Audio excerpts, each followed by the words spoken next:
জিম্বাবুয়ের এগেনস্টে শুভমান গিলের ক্যাপ্টেন্সিতে প্রথম টি-20 ম্যাচেই মুখ থুবড়ে পড়ল টিম ইন্ডিয়া। তো গতকাল থেকে শুরু হয়েছে যে 5 ম্যাচের টি-20 series between India and Zimbabwe. তো সেই টি-20 সিরিজের ফার্স্ট ম্যাচে 13 রানে জিম্বাবুয়ের কাছে হেরে গেল টিম ইন্ডিয়া। তো প্রথমেই টস জিতে বোলিং করার সিদ্ধান্ত নিয়েছিল শুভমান গিল। তো প্রথমে ব্যাটিং করে 115 রান করেছিল জিম্বাবুয়ে 9 উইকেট হারিয়ে। তো সেখানে দুরন্ত বোলিং করেছিল রবি বিষ্ণই, তার যে 4 উইকেটটা খুব গুরুত্বপূর্ণ ছিল। তো দেখে মনে হয়েছিল যে 116 run easily team India chase করে দেবে।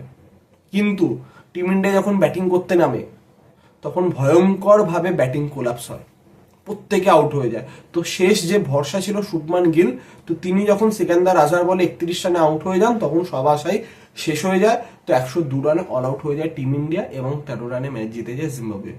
তো টিম ইন্ডিয়ার হয়ে এই ম্যাচেতে 3জনকে ডেবিউ করানো হয়েছিল, অভিষেক শর্মা, রিয়ান পারাগ, ধ্রুব জুড়েল। তো অবশ্যই এটা তাদের কাছে একটা লার্নিংও বলা যেতে পারে, যে তারা যে মাইন্ডসেটে লাস্ট 1 বছর ক্রিকেট খেলেছে, যে আইপিএল এ কার্যত ফ্ল্যাট পিচ। তো আইপিএল আর একটা ইন্টারন্যাশনাল ম্যাচের মধ্যে যে ডিফারেন্স, সেটা জিম্বাবুয়ের এগেনস্টেও হোক না কেন, সে ডিফারেন্সটা আশা করব তারা কালকেই বুঝে গেছে, যে দু ক্ষেত্রে কিন্তু মাইন্ডসেট দুরকম রাখতে হবে। তো অবশ্যই অনেকে হয়তো ক্রিটিসিজম করছে যে রোহিত বিরাট নেই, তো টিম ইন্ডিয়া মুখ থুবড়ে পড়েছে। কিন্তু রোহিত বিরাট তো আজন্মকাল খেলবে না, তো নিউ জেনারেশনকে শিখতে হবে। তো যেভাবে রোহিত, কোহলি এরাও যেভাবে শিখেছিল, তো আমরা আশা করি একটাই ম্যাচকে নিয়ে কোনো প্লেয়ারকে ক্রিটিসাইজ করা উচিত না। তারা ফার্স্ট টাইম খেলছে, কিন্তু এইখানে আগে আমরা যদি তাদের টিম ইন্ডিয়ার ফার্স্ট 11টা কি ছিল, শুভমান গিল, অভিষেক শর্মা, ঋতুরাজ, রিয়ান পরাগ, রিঙ্কু, ধ্রুব জুড়েল, ওয়াশিংটন, রবি বিষ্ণই, আবেশ খান, মুকেশ কুমার, খলিল আহমেদ। তো এই যে 11 জনের মধ্যে যে ব্যাটিং লাইন আপটা আমরা যদি টপ 6 ধরি, তো সেখানে কিন্তু শুভমান গিল ছাড়া 2জন এক্সপিরিয়েন্স প্লেয়ার হচ্ছে ঋতুরাজ এবং রিঙ্কু সিং, অন্যান্য ব্যাটসম্যানদের তুলনায়। তো সেই জায়গাতে ঋতুরাজ আর রিঙ্কুর থেকে এক্সপেকটেশন কিন্তু বেশি ছিল, কিন্তু তারা যেভাবে তাদের উইকেট দিয়ে চলে গেছে সেটা কখনোই বিশ্বাসযোগ্য নয়, সেটা কখনো মেনে নেওয়ার মতো না।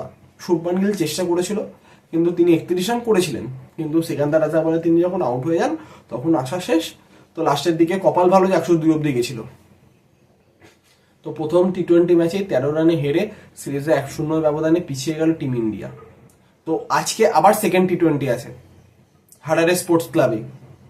তো আমরা সকলে আশাবাদী যে টিম ইন্ডিয়া খুব ভালোভাবে কামব্যাক করবে।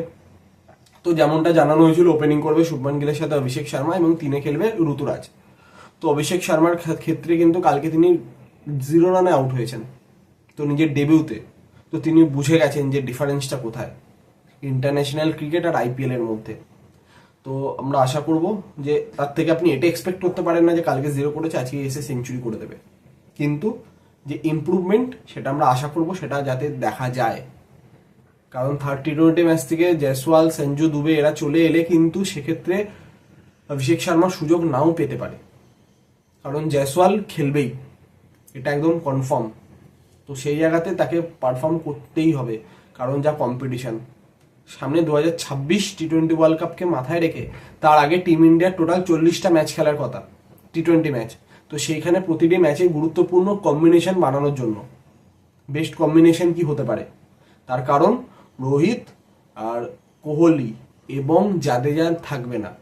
তো সেই 3জনের যে ব্যাকআপ প্লেয়ার খুঁজতে হবে।